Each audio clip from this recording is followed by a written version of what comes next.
Eh bien Clémentine, vous avez raison, protéger la nature, on se dit que tout le monde est d'accord, mais le diable est dans les détails.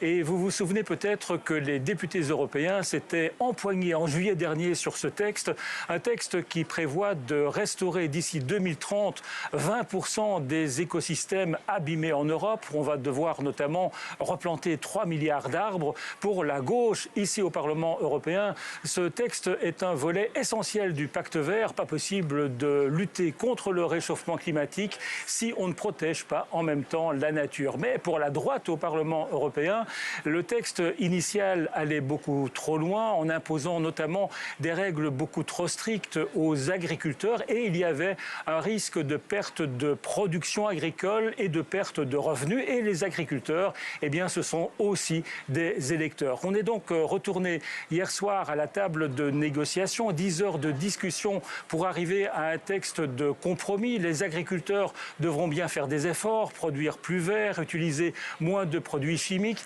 et installer également des tourbières sur leurs terres, ces espaces marécageux qui permettent de capter le CO2. Mais ils échappent en même temps à une série d'autres mesures et puis un mécanisme d'urgence pourra être enclenché, un mécanisme qui permettra aux agriculteurs de déroger à certaines règles si par exemple il y avait une menace sur la sécurité alimentaire. Au final, tout le monde est à moitié content et à moitié déçu. C'est donc un bon compromis.